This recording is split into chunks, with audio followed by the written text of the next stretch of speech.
Welcome. Hi, everyone. Welcome back. Welcome, Crunchy McCrunkykins. I'm snacking. You had one a second ago. I did, but I washed it down with something and something. Oh, right. From Right. that one place. With that one thing. Right. Welcome back, everybody. Welcome back. How was your week? Are you asking me or are you asking our listeners? I'm asking them because I love our listeners, but I'm also asking you because our listeners cannot actively answer us right now. It's like a Dora episode. Mm-hmm. Can you show me where my shoes are? How was your week? Thank you. My week was pretty good. I think it's still too soon to judge, you know? Yeah. But my weekend was awesome. Same. We had the same one. We did. You want to tell our lovely listeners about it? I think you need to explain what happened because it was your idea. Mainly. You inspired it. Yes, but Joey expired it. Joey expired. Joey inspired it, and I just told you about it. Mm-hmm. And then you switched up our plans, and you did the thing. Hey, I'm not no shame. We had fun. Okay, we both agreed to switch up our plans. I just switched them up again once we switched them up. Okay, so originally this past weekend we were supposed to go back to the Old South Pittsburgh Hospital and investigate it again. Right. But we have already been there, and we've both just been real pooped every day after work. Work's been a lot. Our bodies have been tired. Right. There's always something to do around the house. So I had a lot to do around the house this weekend. My grass was it's fine. 10 feet tall. You did it today. I had to go out there with the machete and everything. Right. Flamethrower. Right. Yeah. That's it? Those are the only tools? I took the cats out too so they can eat the grass with Marnie, but Marnie threw it up. So. As she does. So we decided to... Actually, also Gypsy Rose Blanchard inspired us as well. Please remind me how she inspired us. Well, we were watching her show, Life After Lockup, or whatever it's called. And she and her baby daddy, Ken, went on, her baby moon to this, nice little, house. It's, houses on properties, but there's this big... grassy area and a little pond, and it just looks so peaceful and tranquil and relaxing. And so I looked at Marlene and I was like, you want to maybe go do something like that instead of go ghost hunting? And you were down. I was like, yeah, because I've been wanting to. There's just the whole Smoky Mountain pictures that you see on the internet. That's what I want to do. Go on the lake in a cabin with wake up at 6 a.m. with the smoky lake and stuff. I don't know how possible that is right now, but Alyssa was trying her best to find something it that's not too far away either. Too far away, not too pricey, available. I was just struggling to find something I was happy with. So then I remembered throwing it back to Joey, Marlene's wonderful coworker. I remembered that the first time we were going to the Old South it's a long name. The first time we were going to the Old South Pittsburgh Hospital to investigate, 2 days before it, Marlene was like, oh my God, Joey found $50 plane tickets to Texas, wanting to do a spontaneous in and out trip kind of thing. And we had already bought the tickets for the ghost hunting. And I was really excited because we hadn't been investigating in so long, and I was just so down. And so we didn't go to Texas because that's the closest place that has in and out to us. Which is you said a 10-hour drive? 12 11 and a half, 12 hours. And imagine driving 12 hours to go to Texas. No, thank you. So I was like, we got to figure something out. Yeah. So I brought it up and I was like, you want to maybe go to Texas instead of a nice tranquil cabin and get some in and out? Because it turns out your girl had air miles. So I only paid $22 for taxes and fees on our plane tickets there and back for both of us. That's crazy.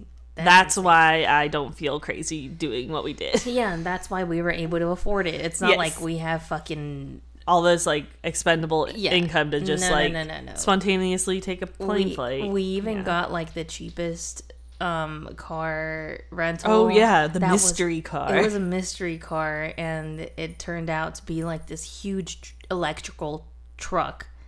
And Alyssa freaking hated it. Because I was the one that booked it, so I had to at least drive it off the lot. She had to drive it off the lot, and I was like, I'll take care of it. This pedal, I don't know if like all electric vehicles are like this, but it is the most ridiculous gas pedal I've ever experienced in my life. The gas pedal is the brake. Like pretty much, yeah. You like move your foot off of it, and your car just like automatically stops. There's no slowing down. It was crazy. We do not own an electric vehicle, so we don't know if maybe that's just a standard, and we are supposed to press on the brake. But I wasn't, and it's not my car. But and it's I don't like care. I don't even know how you. It was terrible. I hated it. And then the girl was like, "Well, you're from California, so you should be used to it, haha." And I'm like, both our vehicles are all gas because we don't care about electrical vehicles. And like, I feel like it's expensive anyways to like. Yeah, because we tried charging it, and it was $10.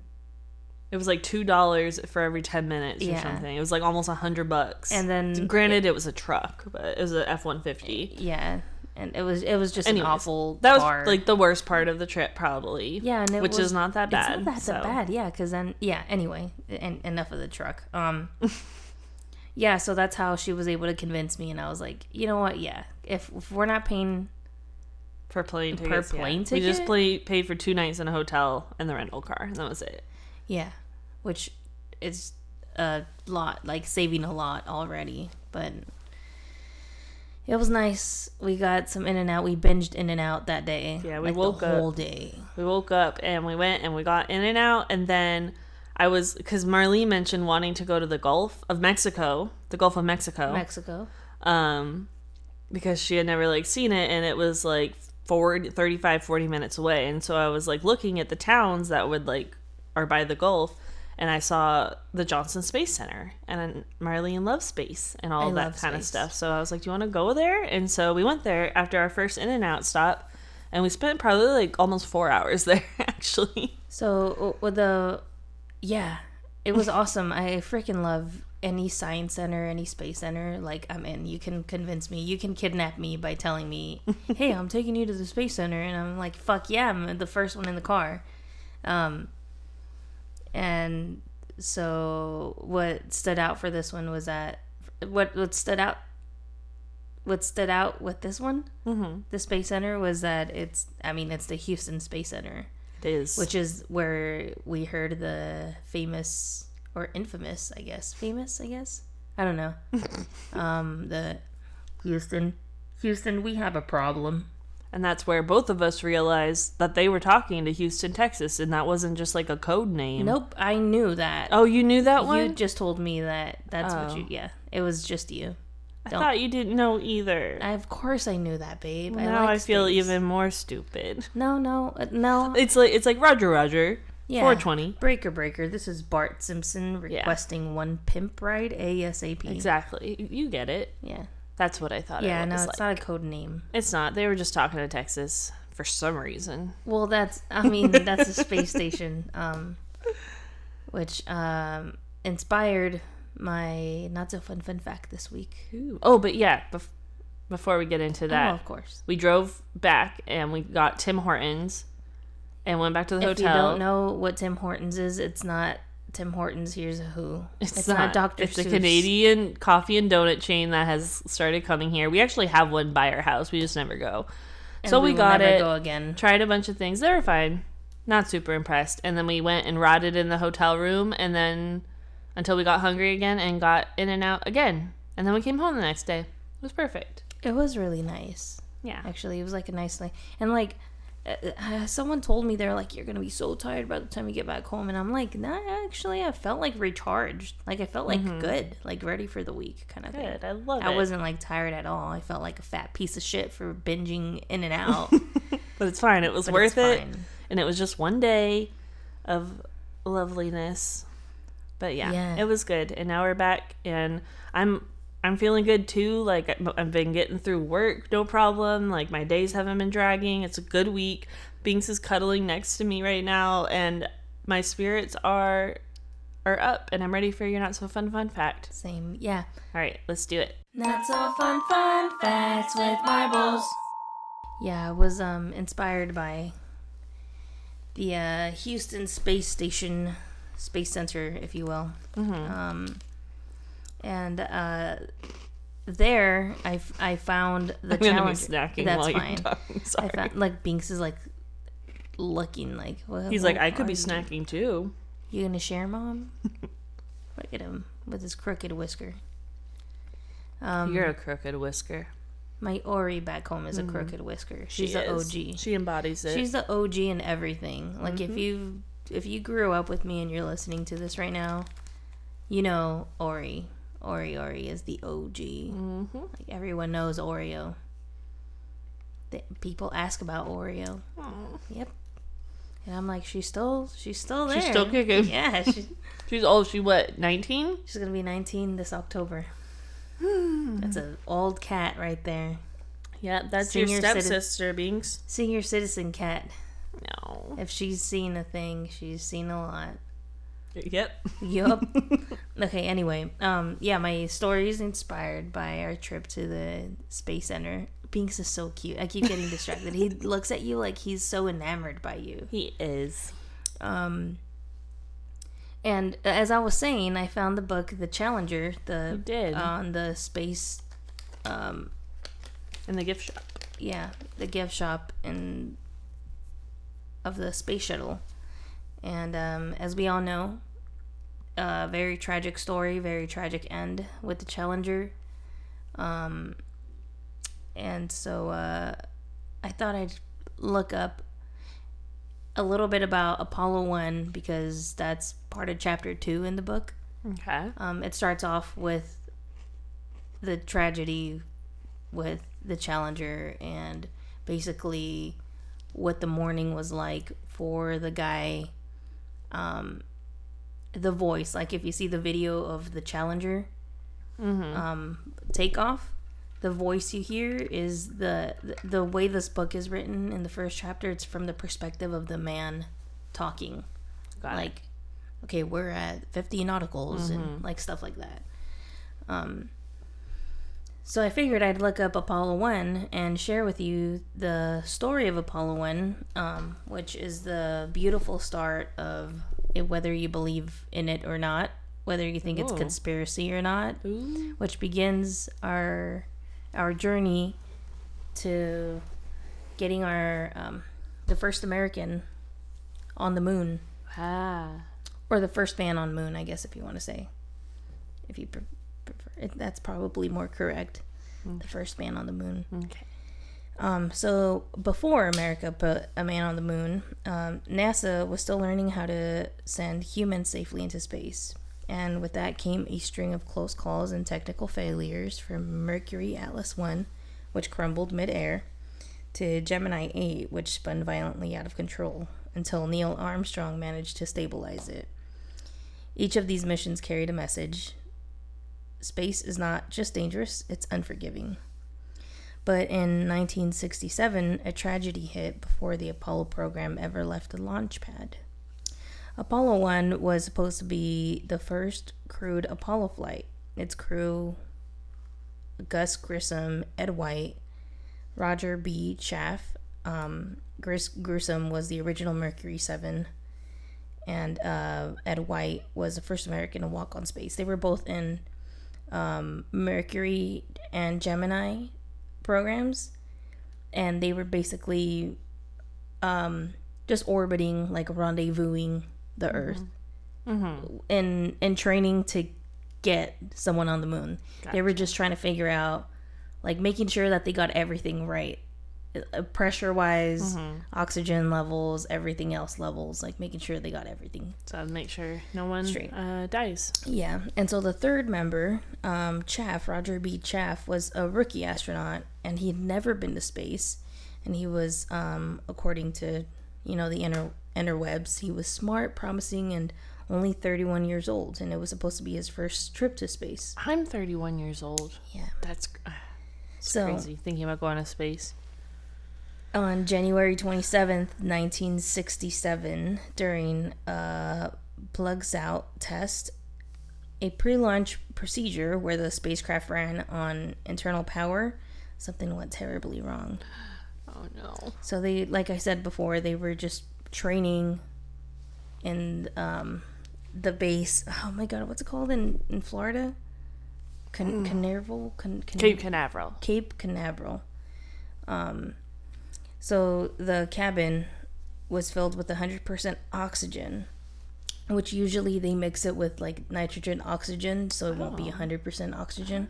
But a spark from a faulty wiring ignited the air, and in 17 seconds the spacecraft went up in flames.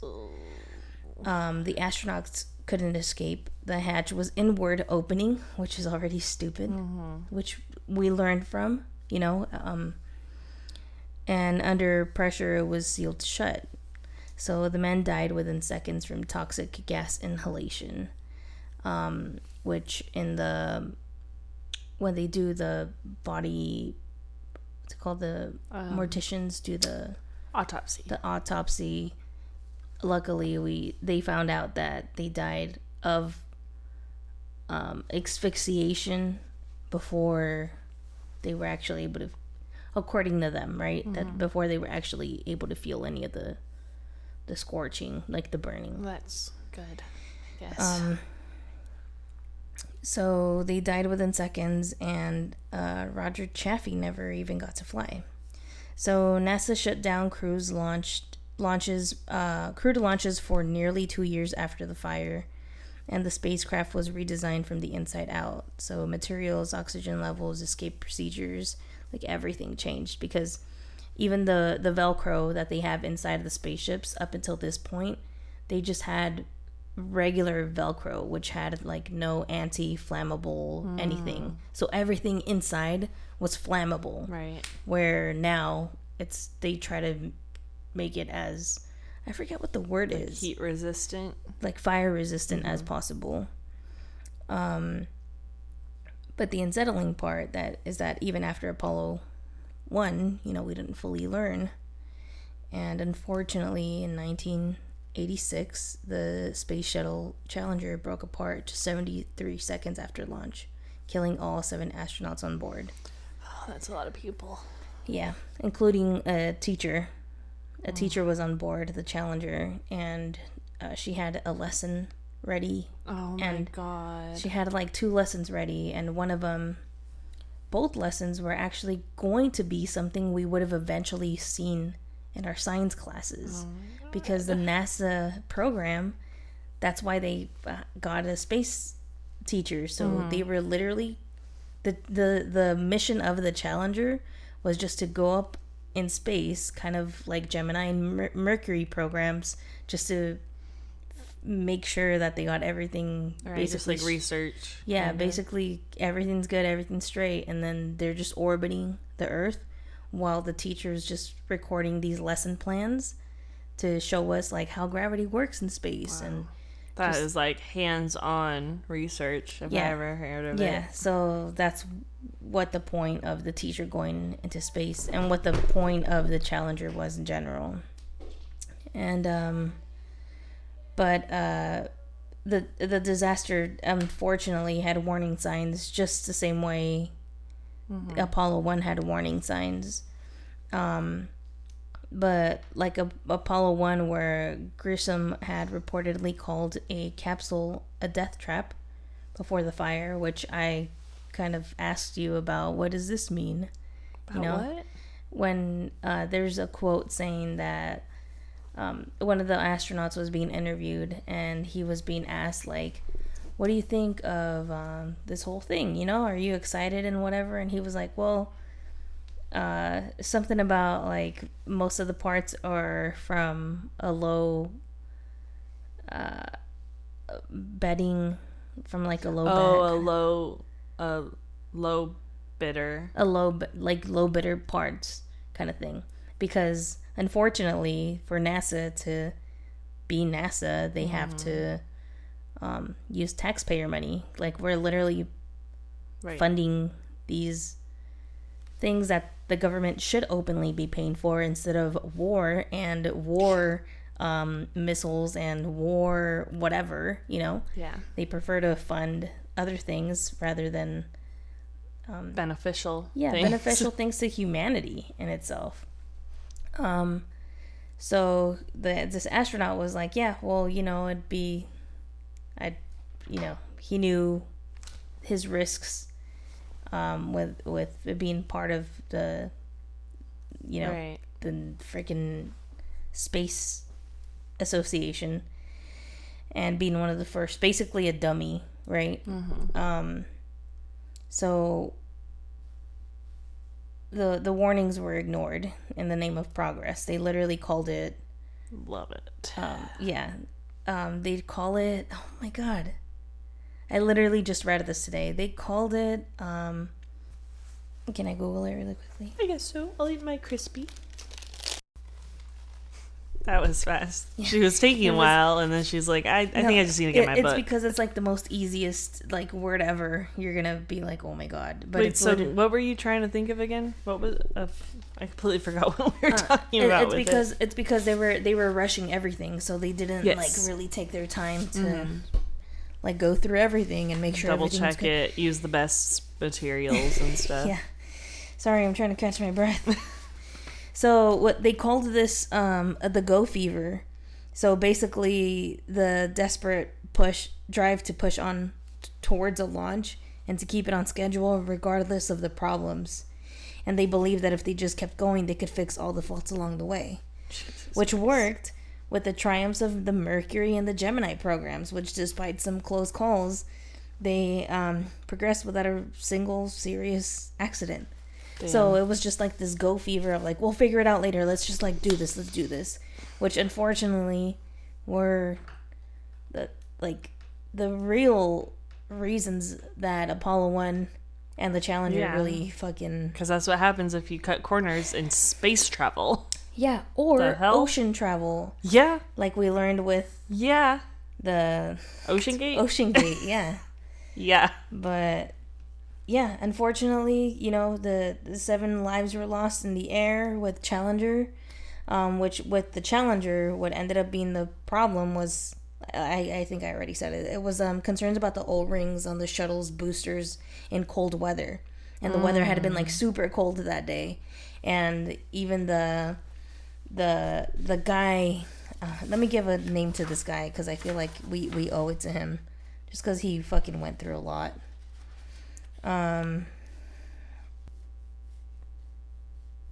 Steve Nesbitt. Steve Rip. Steve Nesbitt was actually sick that morning, and it was freezing in Florida that morning. Shockingly. Yeah. And so there were literally 2-foot icicles hanging from the gantry. Oh my god. Yeah, and the space shuttle mission seemed like they thought that it was going to be delayed another day. But basically, like, it was just a normal ass day, and he just walked in while everything was getting ready to, like, throttle up, and he didn't notice until someone else was looking at the screen with their mouth open, where they were like, what the fuck? And then he looked over at them and looked over at the screen, and he just literally was like,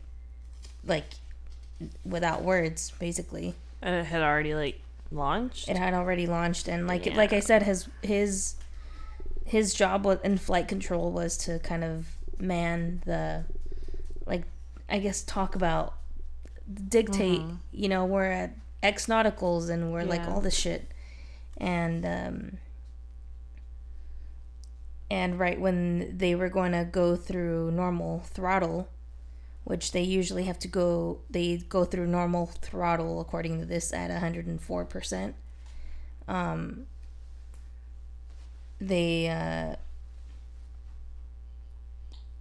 It just basically all just fucking went to shit. It just went to shit, and everyone was just silent. Flight controllers were just shocked, I guess, and no one said anything. I mean, what can you say? Yeah, until it was 41 seconds before Steve Nesbitt spoke again, and he said, "Flight controllers here looking very carefully at the situation. Obviously a major malfunction." Yeah, obviously. Damn. So those are the tragedies of Apollo 1 and the Challenger. And I would say those are probably your most not fun facts we've had in a while. Yeah, especially because they were very preventable. Yeah, as they usually are. Oh my god. She has a friend. Binks just jumped up behind her. Freaking scared me. Dang. Depressing. Sad. Frustrating. Yeah. Thanks for bumming us out. My pleasure. You're really good at it. Unfortunately. Dang. Sorry, I had to fix. Oh shit! Careful over there. You messed it all up. Oh my god. There you go. Okay, you're good. Bless you. Thank you. I'm sorry, I chitter chattered there. I just realized. I mean, there was a little bit of looking that took some while. We talked about In and Out for a while, but I do think your fun fact might be longer than my story today. But that's okay. Should we get into it? Yes, please. Okay.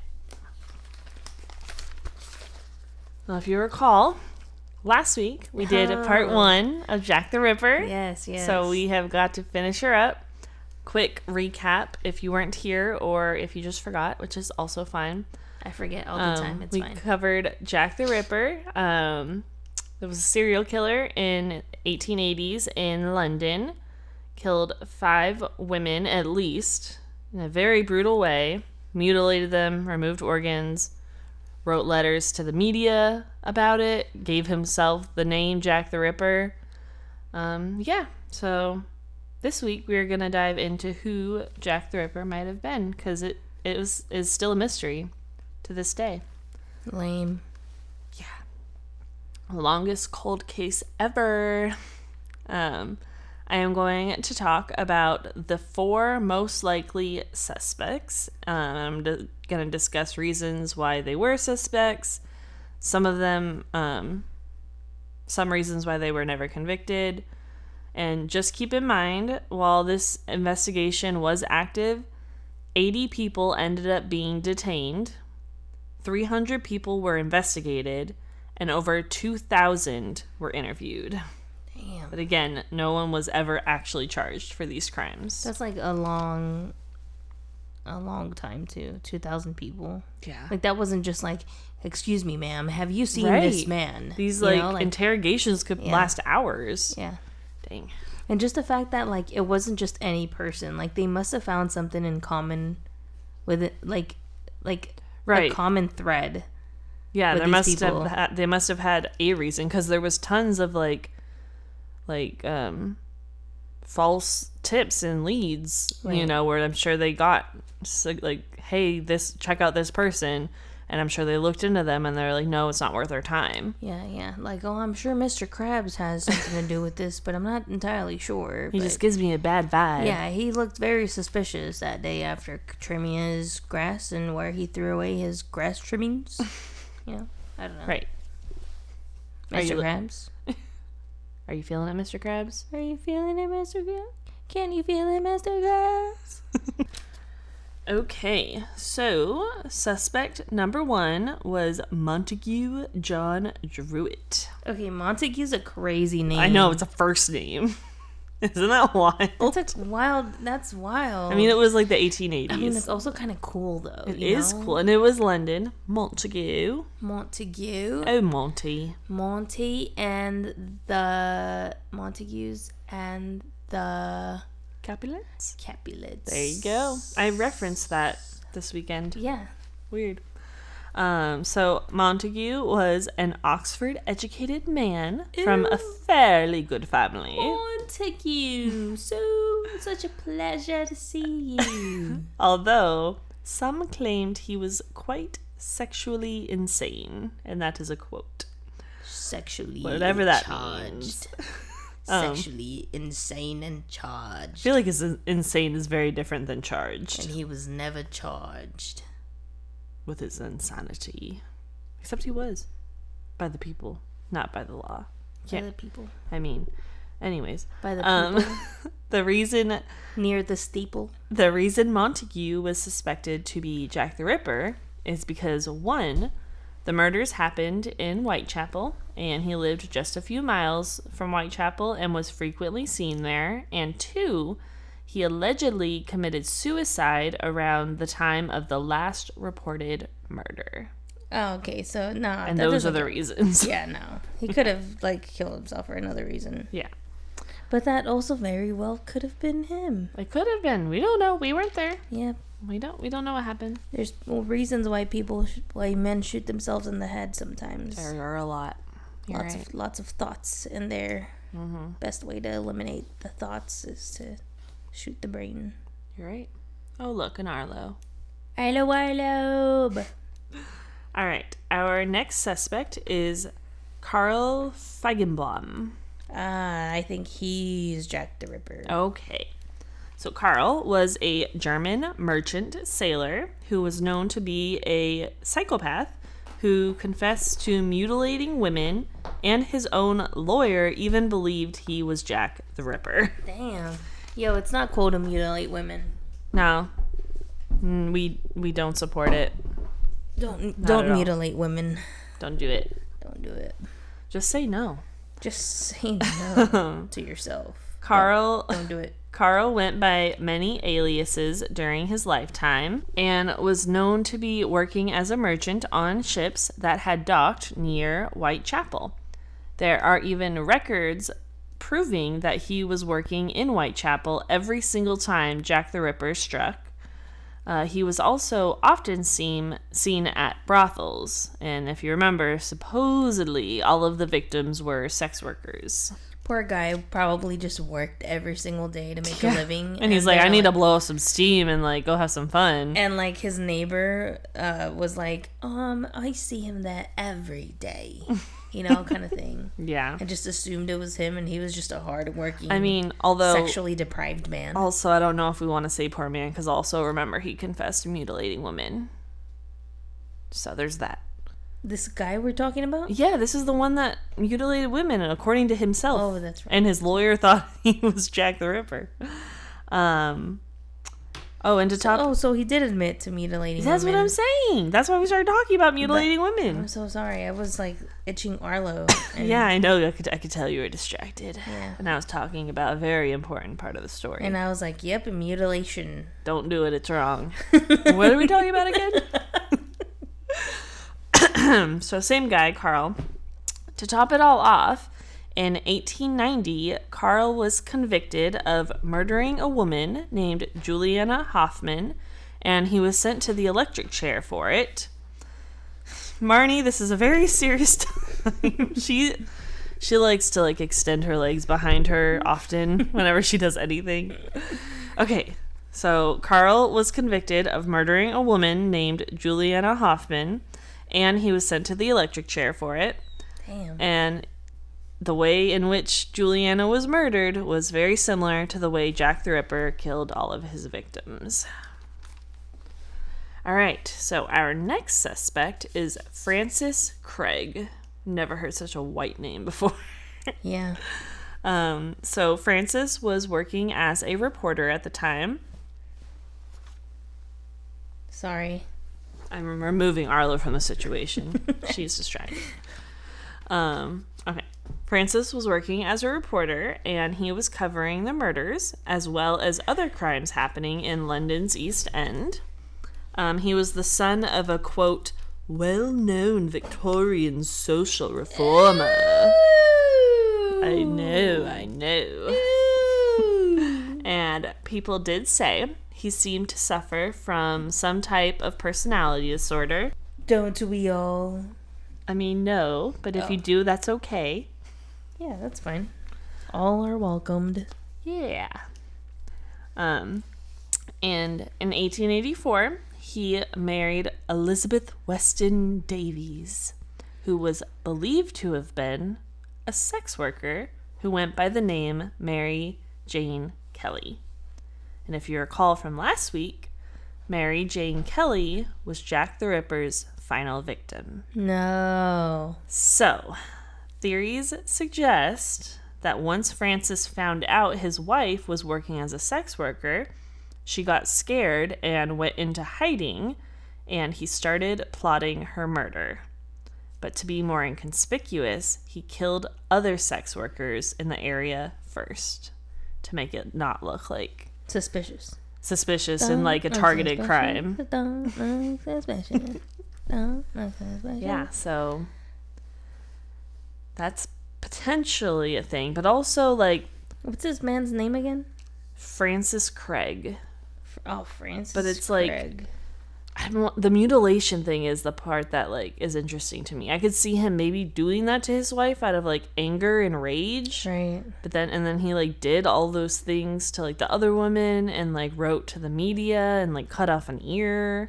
Well, you know? Yeah, I mean, like, I feel like if you're doing, something out of anger, you're thinking of the reason why you're doing it, So it's just kind of like he probably put his wife's face on these women's bodies. Yeah, they're also sex workers. And was thinking, like, you fucking beep, beep, beep, while he was doing like this how shit, you do that, but don't bleep out the fuck. It's because this is towards women, Yeah. Like, it's women different. that died tragically. Yeah, it's like fucked up.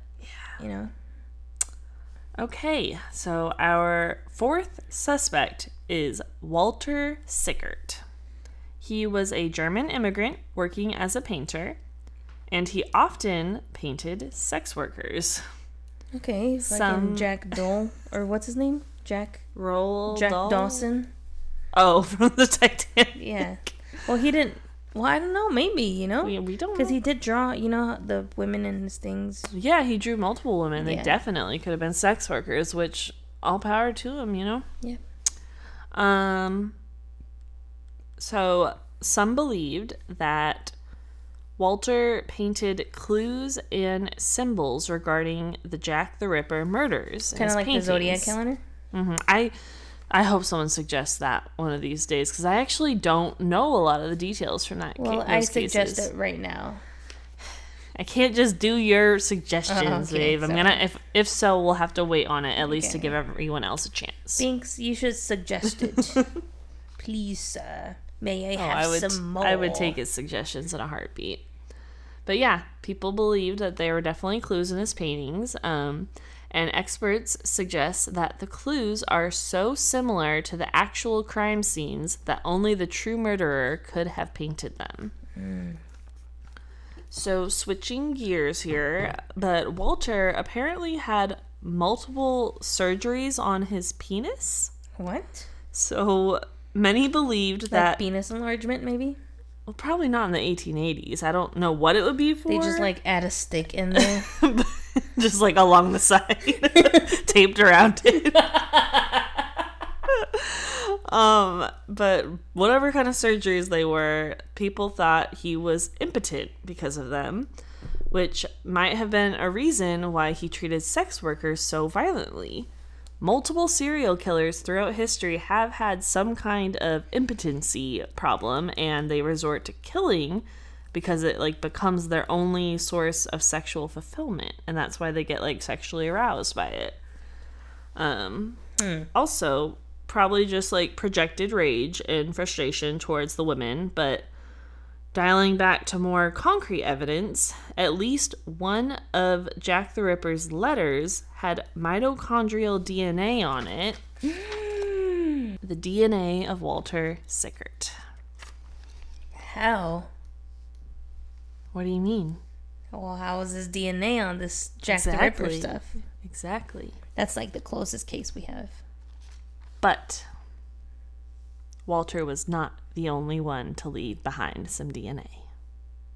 I know I said I was only going to be talking about the 4 most likely suspects, but new evidence for this one suspect just surfaced this year. What? The man's name? Aaron Kosminski. Dun, dun, dun. Aaron was a Polish barber working in Whitechapel. Apparently, he had a very strong hatred of women. He had, quote, homicidal tendencies, and was even sent to an asylum in 1889, where he died shortly after. Now, I know this doesn't sound like a super strong case, but Catherine Eddowes, one of the victims, was wearing a shawl when they found her, and that shawl had Aaron's mitochondrial DNA on it. Okay, so this is like the guy. Yeah. Historians are saying they have solved the case of Jack the Ripper officially. Because of this man. Yes, because this is like more recent technology, I guess. And to be clear, Aaron had always been a suspect, but this DNA evidence just came out this year, like at least publicly, that we found out about it. But okay, let's talk about how Walter had the same evidence against him, like the DNA. It totally does make sense that he could be the killer too, but there's like some differences. So Walter's DNA was found on letters that were technically never proven to be from the killer. Like Walter could just be guilty of writing the letters. They were just the most like convincing ones to make sense coming from the killer. But Aaron's DNA was found on one of the victims.